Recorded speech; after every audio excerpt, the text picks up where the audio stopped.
O podcast que você ouve agora é uma produção da Central 3.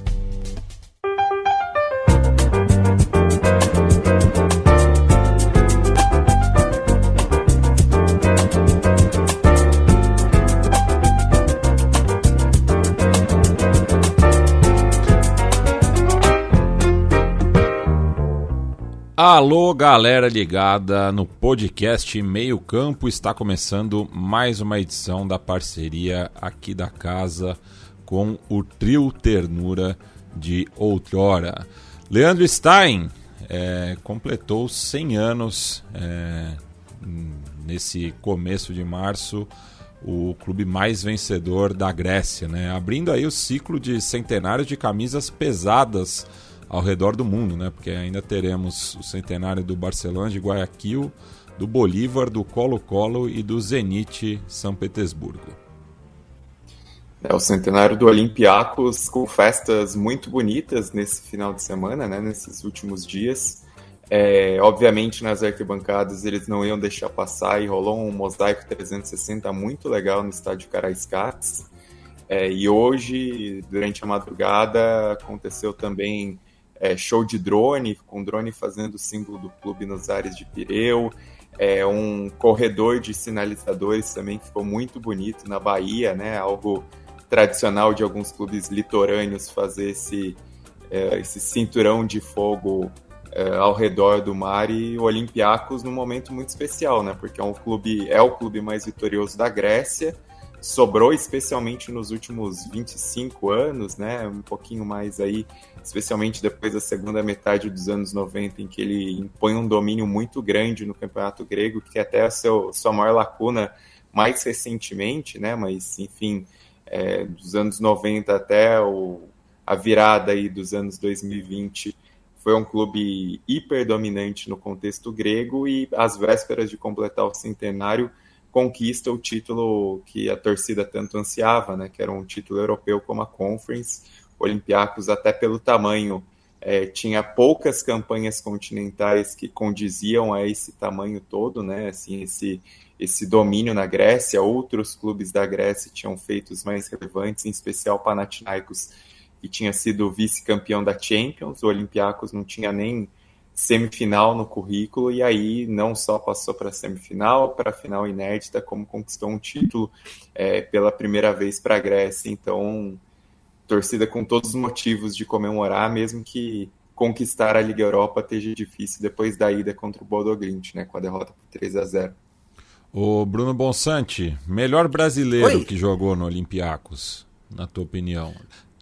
Atuando pelo clube, não assim, o brasileiro, mas jogando pelo provavelmente Olympiacos, seria o Marcelo, né? Tipo, ou o Rivaldo. ou o Rivaldo, provavelmente Rivaldo, né?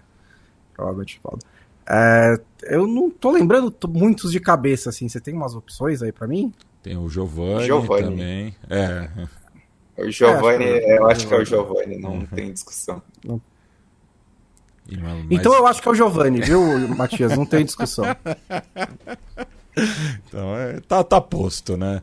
O Felipe Lobo, quando um time nerazzurri joga contra a Juventus e goleia em Turim, como você se sente? É sempre bom, né? Não vou dizer que não é uma boa sensação, não. Ainda mais que a camisa da Atalanta é igualzinha da Inter, né? E a Inter veio depois da Atalanta, hein? É bom dizer. Muita gente pode achar que é a Atalanta que copiou, mas não foi. Mas né? 4-0 não é todo dia, né? E olha que eu vou te dizer que o Di Gregório ainda salvou, podia ter sido um 5 ou 6, viu? Os 4-0 da Atalanta foi o jogo que fechou a rodada da Série A e nesse domingo, mas olha, foi feio o negócio. E agora, assim, a situação da Juventus, que já era ruim, assim, a Juventus está numa posição que tem tudo para classificar para Champions, não está numa posição horrível, mas precisa pontuar de vez em quando, pelo menos, né? Para pegar aqui o quadro, ó, a Juventus está em quarta, 52 pontos. A Lazio, que está jogando nesse momento, tem 51 nesse momento, né? Se mantiver o resultado. E Bolonha 50. Claro que tá próxima ali, os adversários estão próximos, mas a Juventus tem condições de ficar entre os 4 primeiros, que é o que garante vaga na Champions League da próxima temporada. E vinha numa sequência boa, né? Mas é que esse resultado... isso na Série A, né? Claro, falando dos resultados da Série A, porque foi eliminada, né? Pelo Empoli, pelo PSV, também. Enfim, mas na Série A vinha numa sequência boa de resultados, mas essa goleada, principalmente em casa, gera dúvidas aí, né, em relação à equipe comandada pelo Thiago Motta. Gera dúvidas e já tem muita especulação sobre o futuro dele, né? Porque se esperava que a Juventus fosse mais consistente em termos de conseguir se impor mais no estilo de jogo, né? A reclamação, a gente já falou bastante aqui nesse programa, a reclamação dos tempos do Allegri era que era um time que conseguia impor pouco o seu jogo, se defendia muito bem, mas não era um time de controlar a partida, e isso tinha problemas ali, tinha críticas, porque teve um momento muito dominante na primeira passagem do Allegri, mas na segunda, defensivamente, ele até conseguiu arrumar o time em alguns momentos, mas nunca conseguiu ter a mesma eficiência que teve na primeira passagem. Então se esperava um outro estilo de jogo. O Thiago Motta ainda não conseguiu fazer isso. Eu não sei se ele vai ganhar paciência para a próxima temporada. Ele não vai ser demitido antes do fim da temporada, acho muito improvável que isso aconteça, mas ele fica difícil para a próxima temporada, né? Já tem se falado muito, inclusive eu vi uma especulação hoje na Itália, que até o próprio Gasperini, técnico da Atalanta, é cogitado para o lugar do Thiago Motta. Eu acho difícil nesse caso, porque o Gasperini é um técnico já veterano, né? Já teve uma passagem não muito vitoriosa pela Inter, durou pouquíssimo. E eu não sei se ele largaria a Atalanta para se aventurar na Juventus a essa altura dos acontecimentos da vida dele, né? Mas enfim, já se discute se quem seriam as opções no caso do Thiago Motta não ficar. Acho que tem questões aí mesmo para a Juventus. Agora, a Atalanta, assim, a vitória da Atalanta, a goleada foi uma surpresa, mas a vitória da Atalanta não, né?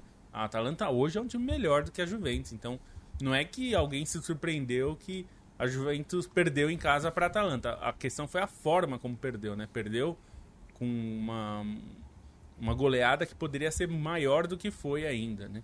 Então esse é o principal ponto para a Juventus. A gente pode passar um pouquinho pelos outros resultados também, mas enfim, dá para deixar um pouco aí para a gente falar dela. E boa notícia para a Juventus agora, que a Udinese abriu o placar no Estádio Olímpico, né? Um gol estranho aqui, né? O Lorenzo Luca tentou uma bicicleta, acabou dando uma assistência para o Thauvin, e a Udinese abre o placar em Roma, né? Com esse resultado, a Lazio fica 2 pontos da Juventus, enquanto que a Atalanta abriu 6 da velha senhora. Que é basicamente o confronto direto que separa os dois times aí, né? Se a Juventus ganha, tava tudo empatado. Então, eu consigo ver um cenário em que o Gasperini topa treinar a Juventus, porque eu acho que os profissionais de futebol têm ego, né? Tipo, isso não é muito claro.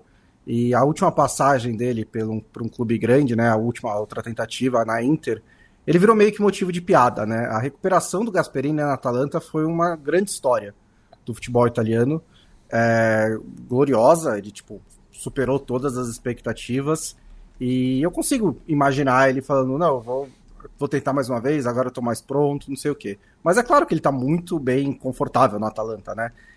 Ele, inclusive, provou uma coisa que é bastante difícil, né? Que é montar um outro time muito bom, né? Técnicos que às vezes passam tanto tempo assim num clube têm dificuldades em lidar com isso, né? Você monta um time bom e aí depois esse time começa a decair, e aí você tem que tentar montar outro ali meio que com o carro andando. Principalmente num time como a Atalanta, que depende muito das vendas dos seus principais jogadores. Então toda hora tá saindo alguém e ele tem que repor e tem que manter o mesmo nível e tudo mais. Houve alguns anos de baixa e ele conseguiu se recuperar. Então ele está realmente muito confortável ali, mas ele também tem noção de que os recursos que ele tem na Atalanta não se comparam aos de uma Juventus, né? Ser campeão pela Atalanta significaria mais, mas pela Juventus seria mais fácil. Não, só ia falar que assim, são anos de baixa, mas baixa entre aquilo que ele vinha fazendo. Historicamente, Exato. são anos de alta para os parâmetros da Atalanta. Baixa tipo o sexto, sétimo lugar ali, né? Ficou fora da Champions, teve algumas do trabalho dele, tem toda a razão. Para Juventus, assim, quando a gente está avaliando o trabalho de técnico, o trabalho novo de técnico, a gente tem que prestar atenção em, tipo, há sinais de que a coisa está andando ou não está andando, né? Porque no começo, nos primeiros meses, e ainda é a primeira temporada do Thiago Motta na Juventus, nunca vai ser perfeito, né? Mas assim, há uma ideia ali por trás do time, você teve bons sinais, em que ponto ali do desenvolvimento da equipe esse time tá. E acho que no caso do Thiago Motta, você vê uma ideia, você vê que teve alguns bons jogos, teve alguns bons momentos, não tá, assim, quase lá, né? Acho que tem muitos problemas também, em termos de, isso que o Lobo falou, de imposição, de criação. Até é curioso que a Juventus tem os mesmos números de gols marcados e sofridos do que o Napoli, né? Mas o Napoli tem 8 pontos a mais, que taxa eles melhor. E, bom, empatou menos, né? Todo mundo empatou menos que a Juventus. Mas eu acho que existe um projeto por trás da Juventus ali, que dessa vez está muito claro, né? É um time jovem, com um técnico jovem, que teve um bom trabalho no Bolonha, e aí você sempre fica em dúvida, tipo, tá, ele encaixou ali, ou ele é realmente um bom técnico? Eu acho que ele é um bom técnico, e eu acho muito prematuro falar em saída dele. Eu acho que ele deveria ter a possibilidade de, pelo menos, desenvolver um pouco mais esse time. A Juventus perdeu da Atalanta com um time, com a Juventus eu sempre olho a média de idade do time, né? Porque é sempre muito contrastante. O da Juventus foi de 25 anos, o da Atalanta foi de 28, né? Então tá claramente ali na Juventus, tá rolando um time jovem, que está sendo desenvolvido dentro de uma ideia de jogo do Thiago Motta, que se provou muito boa no Bolonha. E eu acho que, tipo, depois de tudo que a Juventus passou nesses últimos anos, com o Allegri, com o Sarri, com o Pirlo, tenha um pouquinho de paciência, eu acho que é a melhor receita nesse momento. E foi claramente um dia muito ruim da Juventus, né? Assim, não só porque, lógico, perdeu por 4-0, mas os gols, os lances, jogadores perdendo a bola, o Vlahovic pisou na bola no meio de campo, tipo, tava todo mundo fora de sintonia ali, né? Então também foi um resultado pesado, não tem que minimizar nada, mas também foi um dia que tava tudo dando errado para a Juventus, e a Atalanta, que é um time muito, muito bom, conseguiu aproveitar. Um ponto também, assim, a Juventus tinha a melhor defesa até antes desse jogo, ainda é a segunda melhor defesa, então tem, assim, características de um time que, malemar, tem seu senso de organização. Esse jogo deu tudo errado, né, porque foi impressionante a maneira como a Atalanta, sobretudo no primeiro tempo, teve muito espaço para atacar na intermediária, né, muitos lances de velocidade, invadindo a área da Juventus. Depois, também no segundo tempo, ficou mais claro os problemas da Juventus para conseguir fechar os buracos na área, né? E o time também estava vulnerável nesse sentido. Foi um jogo que deu muito errado. Tem uma questão do Thiago Motta estar abaixo das expectativas, mas também acho que vai um pouco o sarrafo que colocaram pro Thiago Motta, né? Assim, trataram ele como um super técnico, e calma lá também, é um treinador em formação, acho que vale o questionamento sobre ele, mas também é preciso medir um pouco essas expectativas. E esse jogo foi praticamente o que dá para dizer que foi um divisor de águas na tabela, né? Porque era uma vitória que, se a Juventus consegue, ela estaria ali relativamente próxima dos líderes, ainda mais pela sequência que a Juventus tinha, pelos tropeços dos outros times ali da parte de cima da tabela, né? Assim, não só a Atalanta vem de inconsistências, mas o Napoli também estava numa seca, e a Inter teve altos e baixos em rodadas recentes. Seria um salto para a Juventus, mas no fim das contas foi um jogo que destruiu o moral da Juventus, né? Até por pegar essa conta das outras eliminações e por frear o ímpeto do time. Agora, com 9 pontos de diferença, é bastante expressivo para você tentar tirar em 10 rodadas, enquanto a Atalanta se reafirmou no bolo dos candidatos ao título, né? Obviamente, é preciso dizer que é um time que empatou em casa com o Cagliari, que na rodada passada, sobretudo, empatou em casa com o Venezia, que é um resultado inadmissível para um time que pleiteia essa condição de brigar pelo Scudetto, mas que mantendo, né, essa diferença para 3 pontos nessa rodada, seguindo o encalço de Napoli e Inter, é um time que tem condições de competir, né, que tem condições de tentar sonhar, até por aquilo que o trabalho que o Gasperini vem fazendo há tanto tempo, por aquilo que o elenco oferece em rotação de peças, né, em bons jogadores que tem à disposição. Esse jogo contra a Juventus não foi necessariamente no placar, se a gente analisar, o Ederson não aparece tanto, mas foi um jogador muito importante, né, na condução do meio de campo, e até nisso que eu falei dos espaços na intermediária, ele foi um dos caras que mais aproveitou nesse jogo e tem feito uma grande temporada, assim como outros nomes da Atalanta. Então é um resultado que é para animar o time, sobretudo por aquilo que foi a eliminação na Champions, né, por aquilo que foi um baque num jogo em que a Atalanta era a favorita, num jogo em que talvez nem precisasse acontecer, considerando a boa campanha da Atalanta na fase de liga, que almejou ali estar entre os 8 primeiros colocados para passar diretamente para as oitavas de final. Mas é um jogo que renova as esperanças sobre o time, quem sabe ter um gás ainda para competir, né? Tá aberto, considerando que o Napoli tem menos elenco que a Atalanta e que a Inter tem uma frente paralela com a Champions que vai causar desgastes.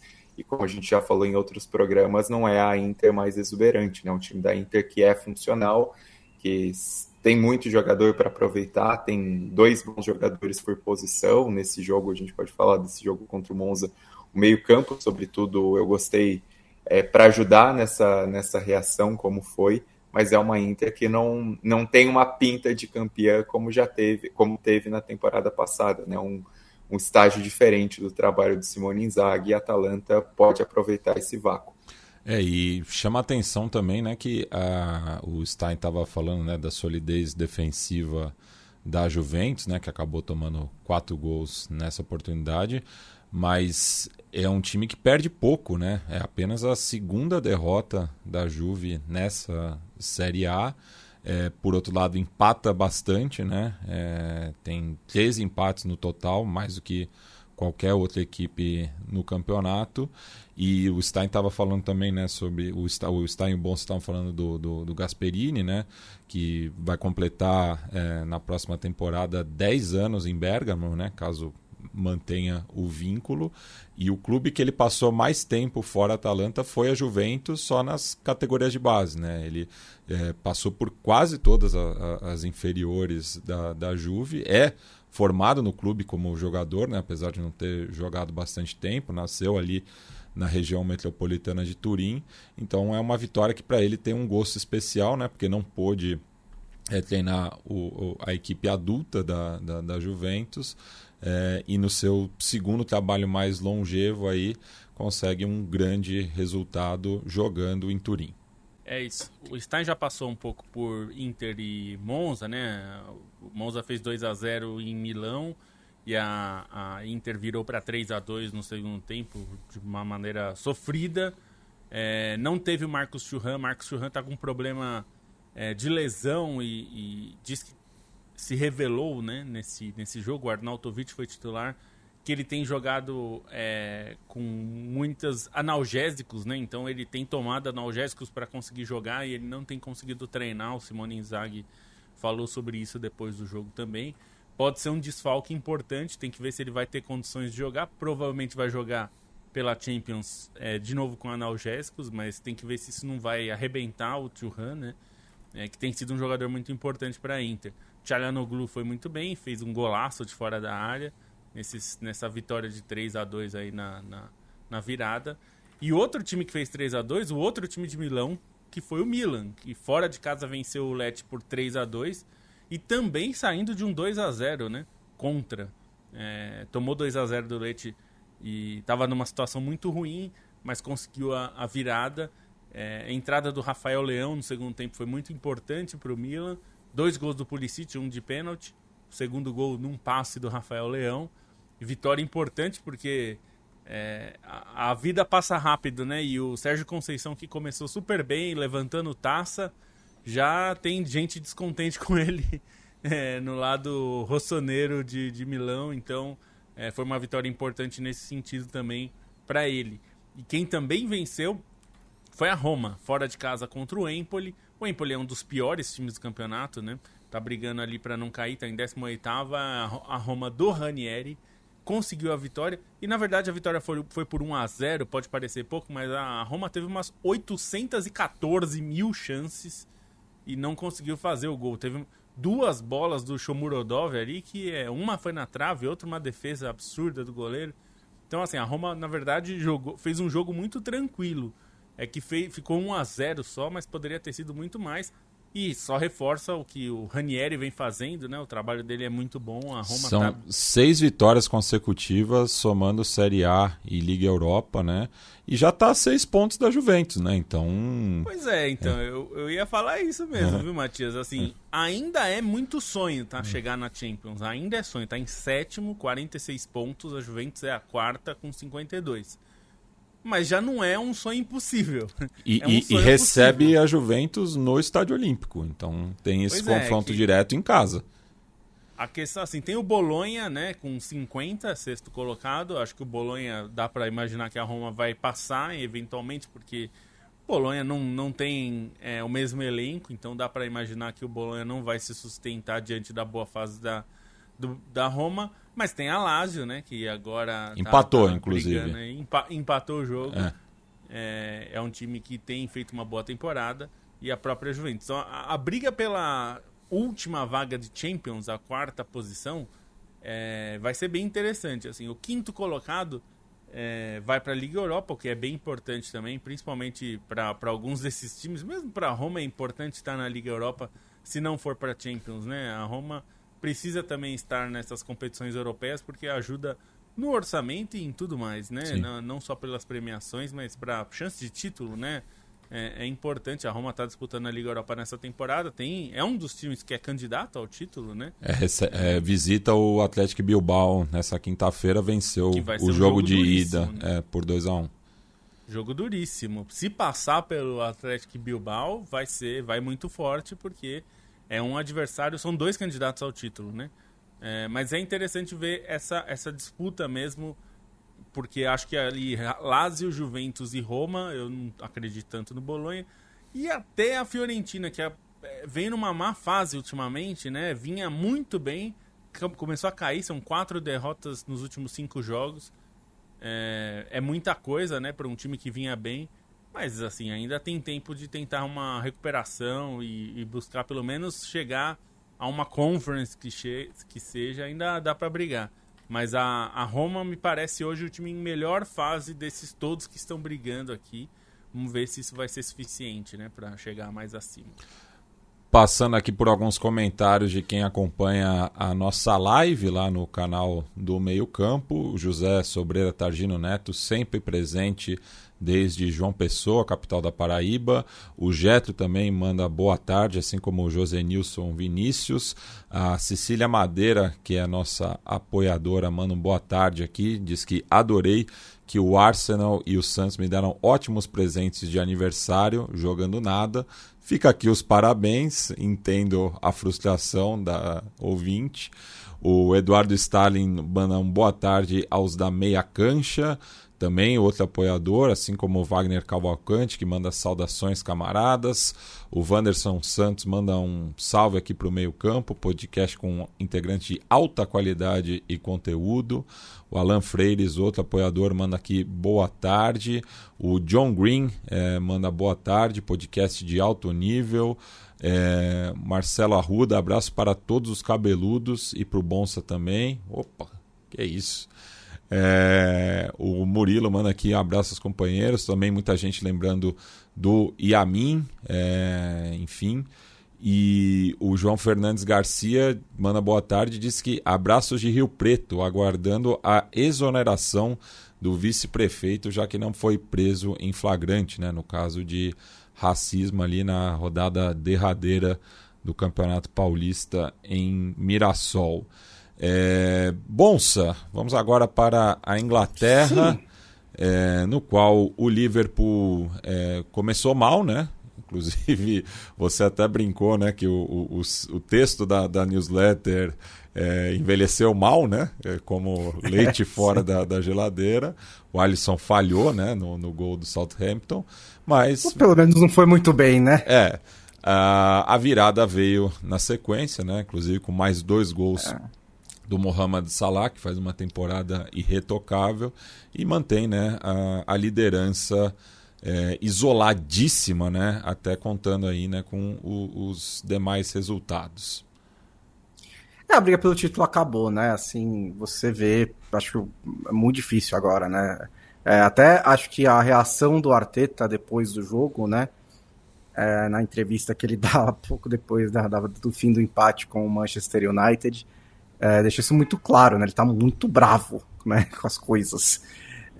E ele deu uma resposta atravessada quando foi perguntado se se foi um erro não contratar um centroavante, né, um atacante em janeiro. Ele fala que não é sobre isso. E eu sei que o futebol é mais complicado do que isso, né? Mas, assim, é um pouco sobre isso, porque são 4 jogos com o Mikel Merino como centroavante do Arsenal. E o Arsenal fez 4 gols, né? E, assim, dá para jogar com falso 9, com meia atacante ou um meia como centroavante? Dá. Assim, até o Arsenal meio que fazia isso com o Kai Havertz. Mas ele é um jogador completamente diferente do Merino. Ele é um jogador que ele é um cara ofensivo, sempre foi.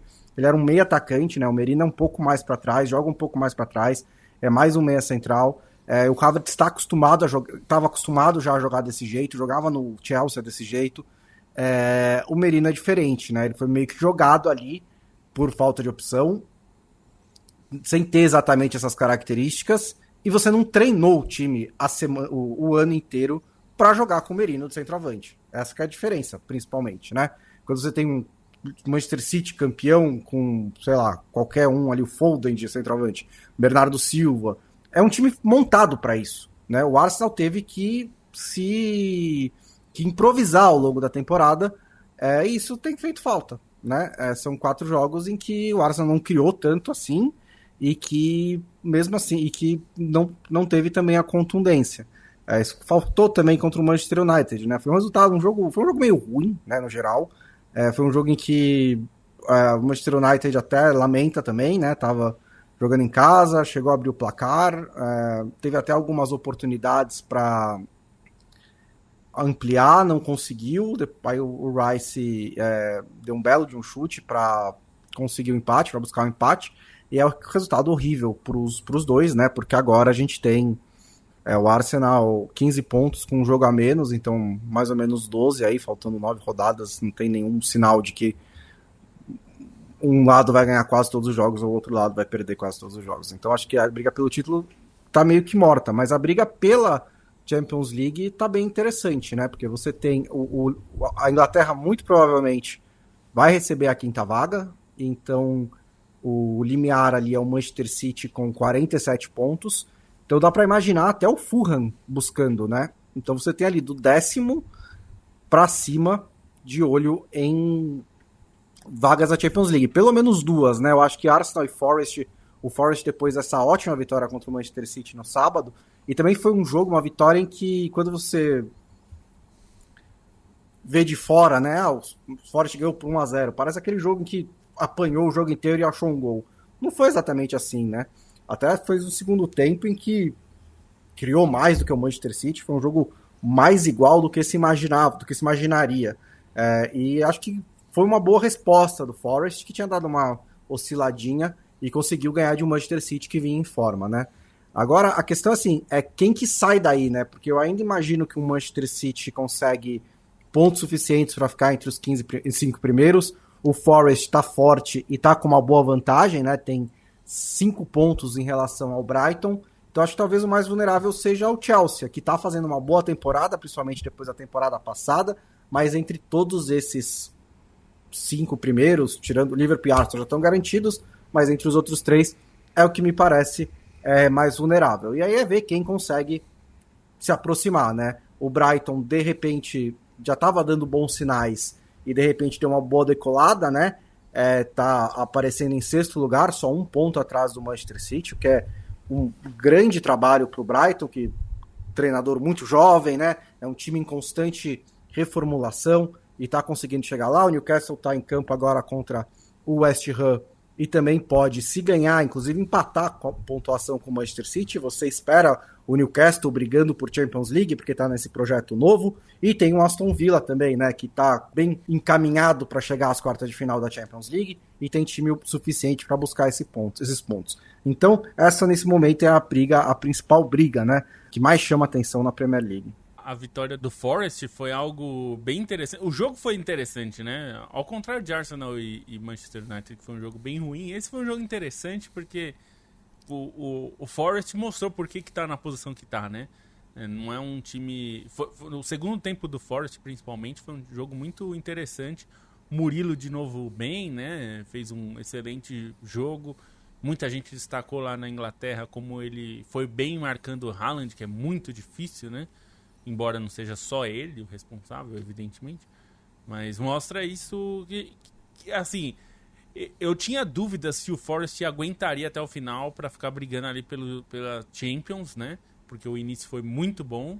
Mas agora acho que ninguém pode tirar o Forest da briga pela Champions, né? Brigar pelo título, acho que ninguém acreditou de verdade que o Forest brigaria. Mas brigar pela Champions ainda parecia bastante coisa, né? Parecia difícil. E agora já parece bastante possível, especialmente porque não tem muitos concorrentes, né? Vamos falar que tem o próprio Manchester City, Arsenal e Liverpool já estão em outro nível. E assim, tem o Chelsea, que é um time que consegue seus pontos, mas tem sido instável. E o Tottenham, Manchester United tem que se preocupar na parte de baixo da tabela. O Tottenham não consegue ter 3 jogos de consistência. Então, assim, entre os adversários mais pesados, não sei se tem muita briga, né? Assim, é um time que claramente tá numa sequência melhor, né?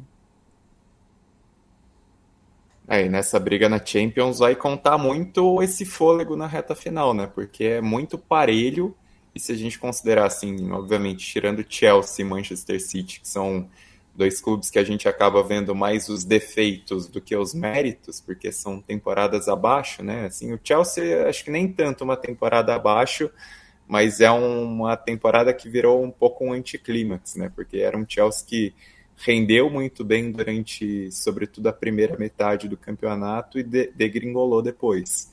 Enquanto o Manchester City, obviamente, a gente está esperando acontecer alguma coisa, e todos os jogos mostram um time muito difícil, né? Assim, desorganizado, com às vezes dificuldade em relação aos protagonistas, mas enfim, os demais ali do Brighton ao Fulham são clubes que acho que tem momentos ali, recortes do campeonato que chamam muita atenção, alguns resultados específicos, né? Até a maneira como muitas vezes conseguiram bater de frente com o chamado Big Six, né? Que é cada vez mais questionável essa nomenclatura. E são times que vão depender um pouco dessa chegada, né? Desse fôlego.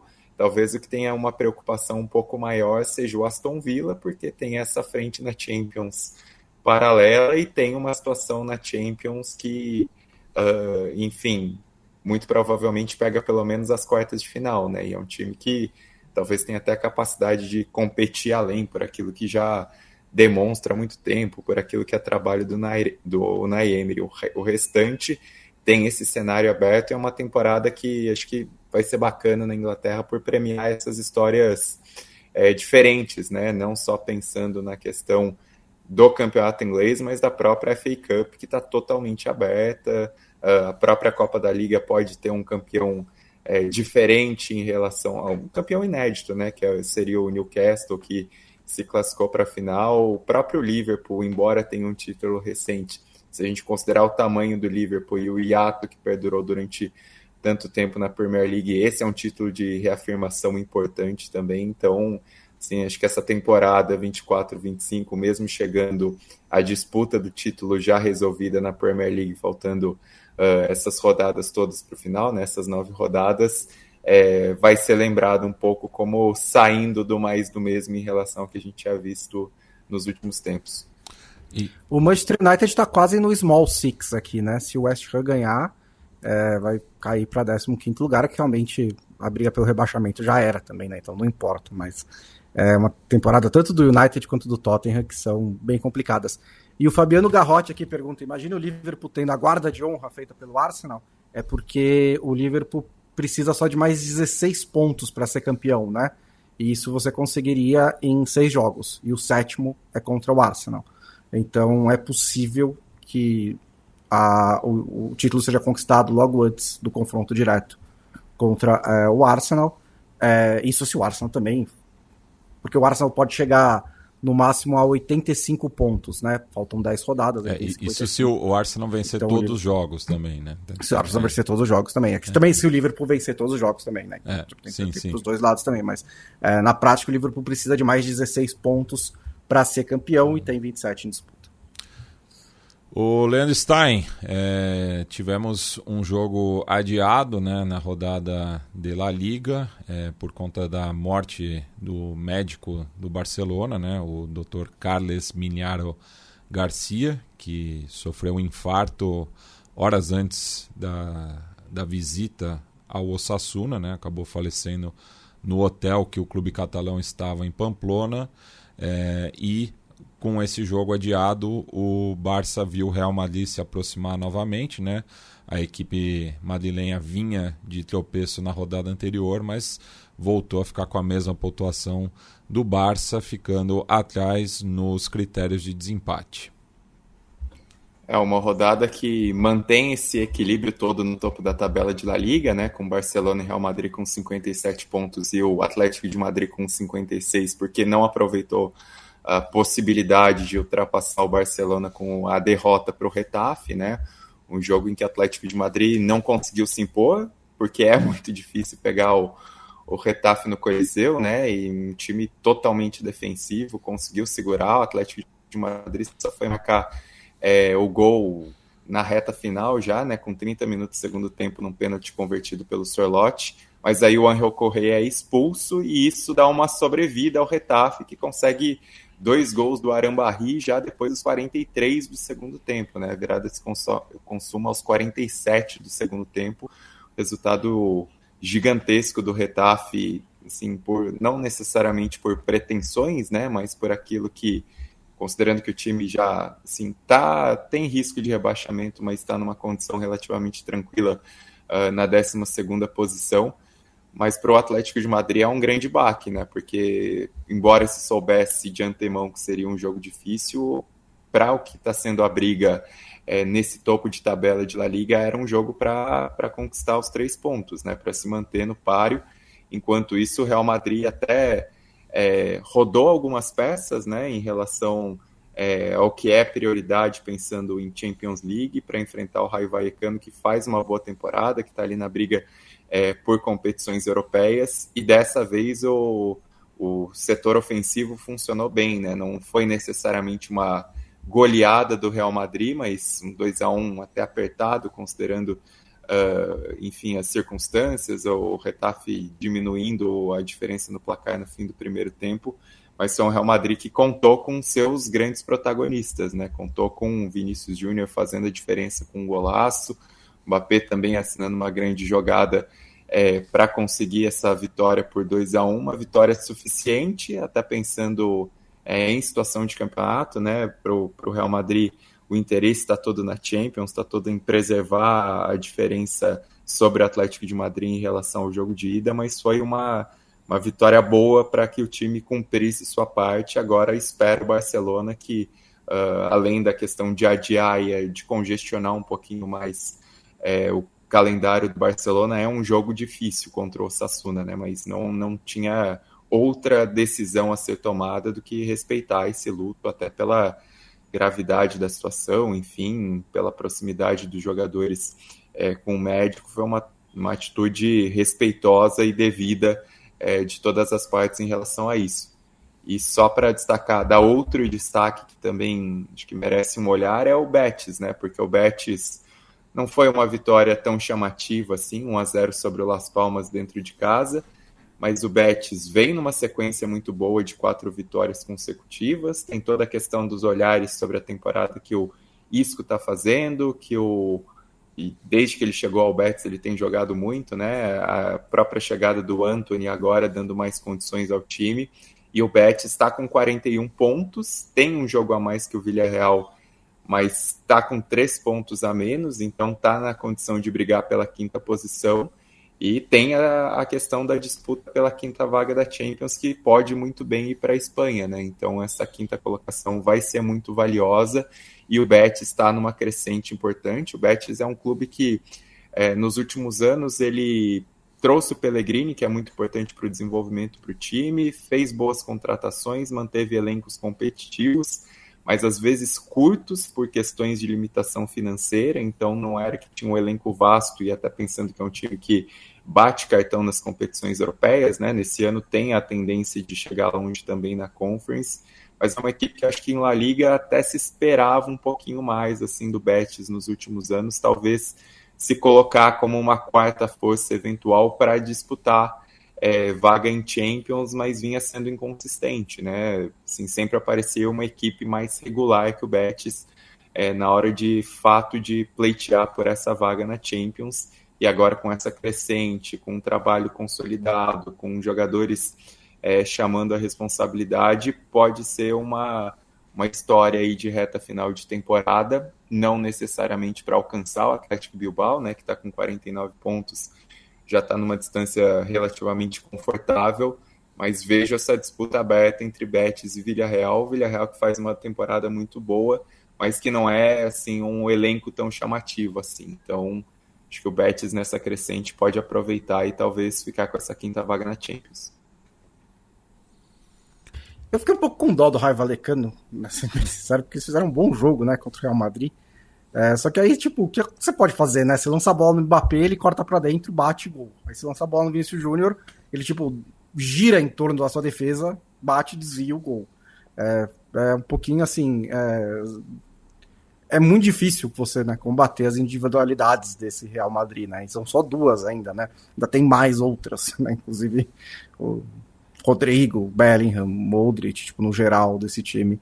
Mas foi essa demonstração, né, da qualidade individual que o Real Madrid tem, um pouquinho de um pecado pro Raio Vallecano pelo jogo que acabou fazendo no Bernabéu.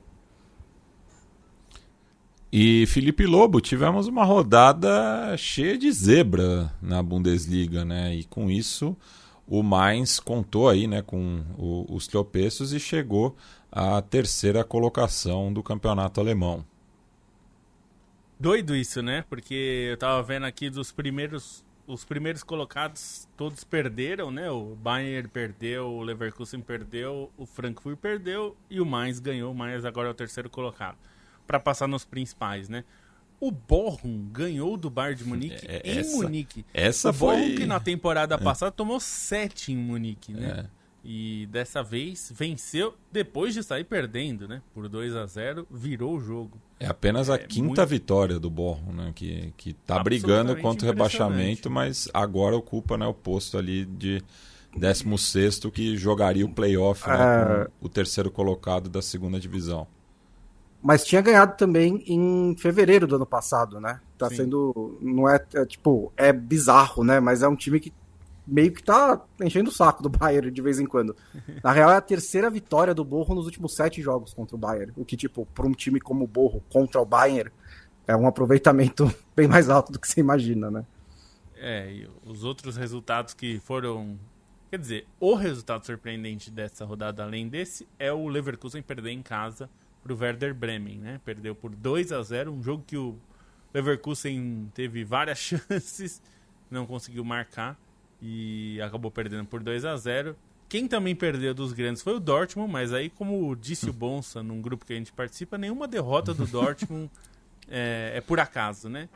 O time perdeu, também teve mais chances do que o Augsburg, mas perdeu por 1-0 em casa também. Então é curioso, porque Leverkusen, Dortmund e Bayern perderam em casa, os 3, na mesma rodada, né? O que significa que tudo continua como está, exceto que o Mainz agora é o 3º colocado, mas o Bayern é o líder com 61, Leverkusen 53, Mainz agora tem 44, já bem distante, né? Aí o Frankfurt com 42 e o Freiburg com 41. Aí depois tem Leipzig com 39, Wolfsburg 38, enfim, já vai ficando mais distante, né? Mas é curioso que tenha acontecido na mesma rodada, né? O Bayern perder A gente sabe que teve alguns jogos na própria Itália, na Espanha também, agora na Alemanha, que teve um ou outro jogador poupado, mas acontecer de uma vez assim, né? Bayern e Leverkusen na mesma rodada perderem os dois que estavam em boa fase é um pouco demais, né? Parece... é curioso. É a segunda rodada consecutiva que não aconteceram vitórias de mandantes na Bundesliga, só que a rodada anterior ela tinha os favoritos jogando fora de casa, né? Dessa vez eles jogaram em casa e acabaram surpreendidos. E esse resultado do Bayern, assim, por mais que tenha se poupado os jogadores, é impressionante, né? Porque teve pênalti perdido no primeiro tempo, teve gol anulado, teve a expulsão do João Palhinha, que é o que muda a figura do jogo, né? O que ajuda o Bochum a crescer na partida.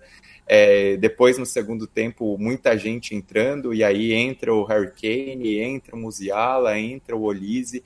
Então era um Bayern que tinha condições assim, de buscar se reestabelecer no jogo, e justamente com todos esses caras foi que o Bochum acaba fazendo 3-2, né? Então, um resultado gigantesco até pelo ambiente na Allianz Arena, né? Porque existia um clima festivo, o Bayern comemorando 125 anos, usou a camisa comemorativa, enfim, existia todo um ambiente no estádio de que esse poderia ser um grande jogo de festa, e na verdade a festa foi de um visitante bastante indigesto, né? E a rodada em si, assim, se a gente for olhar para a tabela, basicamente todo mundo tropeçou, como o Lobo falou, exceção o Mainz, que fez um confronto até direto contra o Borussia Mönchengladbach, né, que são dois times ali pleiteando essa vaga nas Copas Europeias, e o Mainz ganha por 3-1 fora de casa, e aí finca o pé na terceira colocação, passando o Frankfurt. Mas foi uma rodada, no geral, ruim para esses times na briga por Copas Europeias, né, porque o Frankfurt perde para o Union Berlin e aí cai uma posição, cai para a quarta colocação. Freiburg e Leipzig fizeram um confronto direto, os dois empataram, e aí não conseguiram, no caso o Freiburg não conseguiu aproveitar para ultrapassar o Frankfurt. O Wolfsburg empata com o São Paulo, que é um time que briga para não cair. O Stuttgart empata com o Holstein Kiel, que é outro time que briga para não cair. Então, uma rodada malucaça na Bundesliga, assim, totalmente fora da casinha. E se alguém apostou na loteria esportiva alemã e conseguiu cravar os resultados por acaso, ganhou o prêmio sozinho, porque impossível, assim, com tanta coisa acontecendo. O Stein, qual que é o clube alemão mesmo que é apelidado de zebra? É o Borussia Mönchengladbach? É o Duisburg. O Duisburg, né? Bem, e por fim, né, a gente tem aí mais uma vitória do Paris Saint-Germain, né, com outra grande atuação do Dembélé, né, que vai se firmando aí como protagonista da equipe parisiense. Venceu o Rennes por goleada, por 4-1 de visitante, e segue invicto, né? São 20 vitórias e 5 empates em 25 jogos, né? Algo que, assim, mesmo na era das superestrelas, né? Enfim, esse é um time bem menos estrelado, né? Desde a aquisição pelos catares, não tinha uma imposição tão grande, assim, né? Volta e meia rolava um tropeço aqui e acolá. Então, uma temporada irretocável aí da equipe comandada pelo Luiz Henrique. Com certeza, né? Eu não sei de cabeça se chegou a ser campeão invicto. Acho que não, né? Então... Não, a melhor campanha na Ligue 1 foi do Nantes, de 94 a 95, sofreu uma derrota só, mas o PSG nunca conseguiu nem igualar essa marca do Nantes. É legal que eu perguntei se o PSG tinha sido campeão invicto, o Stein respondeu já, tipo, para toda a França, né? Mas, enfim, é uma coisa para perseguir, né? Para ter uma marca aí nesse momento de tanto domínio do Paris Saint-Germain. A gente tem assim, todas as vezes em que o Paris Saint-Germain não ganhou o campeonato francês, e foram mais do que se esperava, é porque teve uma temporada ruim do Paris Saint-Germain, e a gente meio que tinha umas surpresas também, né, aparecendo. O Brest na temporada passada e tudo mais. Nessa temporada, a Ligue 1 tá meio que normal, né? Você tem PSG, Olympique de Marseille, Nice, Mônaco, Lille e Lyon nas 6 primeiras posições, né? Você meio que não tem nenhum intruso dessa vez. O que eu acho que é a principal notícia dessa temporada, além da excelência do Paris Saint-Germain, é o Lyon, que apesar de todos os problemas financeiros, né, que foram muito sérios, com a ajuda do Botafogo, está em uma briga bem próximo, né, de voltar à Champions League.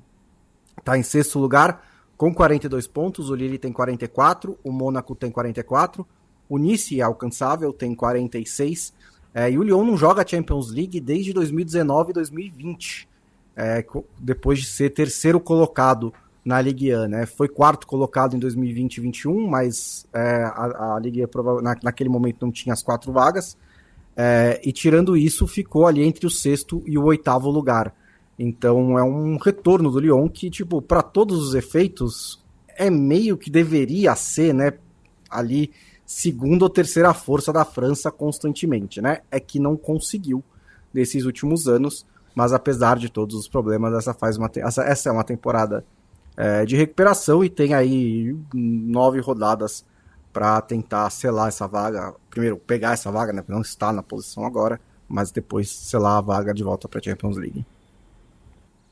E, senhores, temos algum... Eu vou passar, para finalizar, um destaque para cada um sobre a rodada das partidas de volta das oitavas de final da Champions League. Já começa contigo, Bonsa, que já estava aí com a palavra. Bom, a gente logo amanhã já tem, né, a volta... do Liverpool contra o PSG, né? O Liverpool levou uma sapatada na Parque dos Príncipes, que não se traduziu no placar por causa do Alisson, ainda conseguiu ganhar, né? Então leva uma vantagem improvável para o jogo de ida.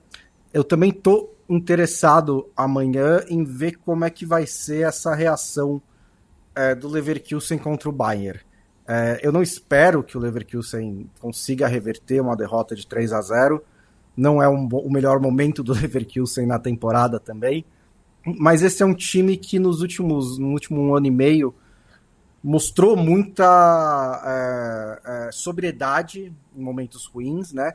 Mostrou muita capacidade de recuperação, mostrou muita determinação em correr atrás de resultados, então acho que pode pressionar um Bayern que não é avassalador, que está sujeito a, de repente, se vê em problemas. Então eu acho que vai ser bem interessante acompanhar como essa partida se desenvolve, né? Esse tipo de jogo é sempre momentos e detalhes, né? Assim, o Leverkusen faz um gol logo no começo, é um outro jogo, né? O jogo tá meio assim, tá meio travado, aí o Leverkusen de repente faz um gol antes do intervalo, é outro jogo. Então esse tipo de coisa vai ser interessante de acompanhar amanhã.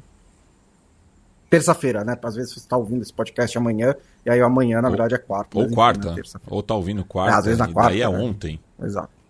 Se você tá ouvindo na quarta, porque ontem foi domingo. Exato. Agora. Aí é ontem. Ou hoje, se tá ouvindo na terça. Ou... Felipe Lobo. Bom, eu acho que o jogo que eu tenho mais expectativa é Atlético de Madrid e Real Madrid mesmo, porque eu acho que esse é um jogo que tá bem aberto ainda. Não tem uma definição clara, é uma vantagem pequena. Acho que tem bastante jogo e vai ser interessante de ver como o Simeone vai sair dessa enrascada. E o que eu tenho achado interessante é que uma das estratégias que o Atlético tem usado é justamente uma marcação sufocante, né? Alta pra caramba, às vezes com 6 jogadores, 7 jogadores, às vezes chegando no campo de ataque, o que, para um padrão que o Simeone estabeleceu de uma marcação bem mais baixa, é bem diferente, né? Tanto que no primeiro jogo até se falou, né? O Rodrigo chegou a falar que o Atlético até surpreendeu, porque teve uma postura de agressividade na marcação e uma agressividade bem alta. Então eu tenho curiosidade para ver como em casa, precisando vencer, o Atlético vai se portar e como o Real Madrid vai tentar sair disso, né? Porque no primeiro jogo pode ter sido até surpreendente, mas agora eu imagino que não seja mais, né? Então vai ser interessante até porque se o Atlético tiver essa mesma postura e o Real Madrid tiver mais capacidade de aproveitar os espaços, você ter Vini Júnior, Rodrigo e Mbappé correndo nas suas costas é basicamente uma visão do inferno para o defensor, né? Mas enfim, imagino que também o Simeone vai pensar em alternativas para você tentar minimizar os riscos, né? Então acho que vai ser um jogo interessante taticamente também por causa disso. E por fim, Leandro Stein, qual o seu destaque aí da semana da Champions? Bom, como a maioria dos outros está quase tudo resolvido, eu vou dar um destaque só para uma história diferente. A ida foi o pior dos 8 jogos, né? Eu vi todos e Lille e Borussia Dortmund foi o pior dos 8 jogos. Mas acho que fica um caminho interessante, sobretudo para a gente acompanhar a história do Lille, né? Jogando em casa, depois de ter empatado fora, eu vejo como favorito, até porque jogou melhor no Signal Iduna Park do que o próprio Borussia Dortmund, sobretudo quando cresce ali no segundo tempo, né? O primeiro tempo foi mais do Dortmund, e acredito que o Lille possa ratificar uma campanha que já é muito boa, né? Se a gente for considerar a fase de liga, é um time que enfiou 6-1 no Feyenoord, ganhou de Atlético de Madrid e Real Madrid, então é uma equipe que tem um potencial bom por aquilo que já aprontou nessa campanha da Champions.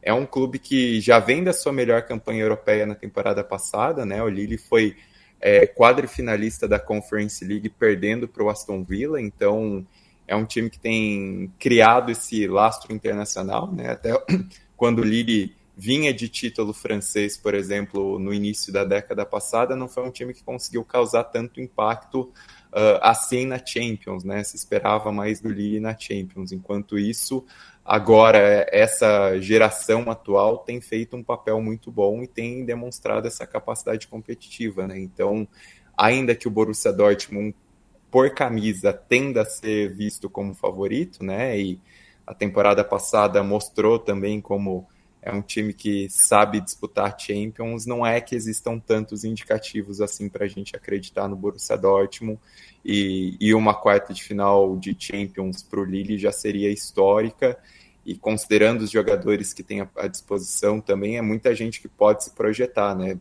Se fala principalmente do Jonathan David, mas acho que tem muito mais talento nesse Lille, um dos caras que eu gosto muito de ver é o Chevalier, o goleiro, né? Um goleiro espetacular, assim, faz muitas defesas de reação, assim, espetaculares, e é um dos caras que, por exemplo, pode se projetar com esse Lille, dando mais espacinho na Champions.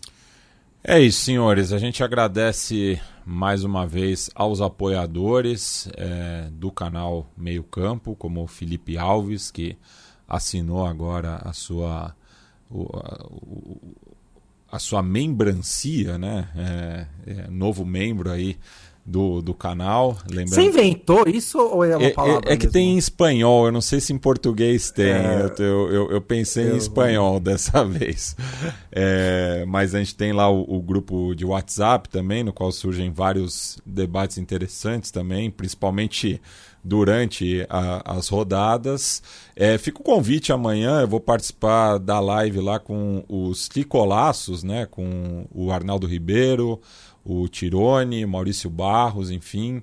Então, a partir ali das 5h30, pós-Choque Rei, né? Vamos ver qual vai ser o resultado aí da outra semifinal do Campeonato Paulista, mas fica aqui o convite para os tricolores que estiverem acompanhando aqui o Meio Campo, e a gente volta na sexta-feira a partir das 14 horas. É isso. Tchau, tchau, pessoal.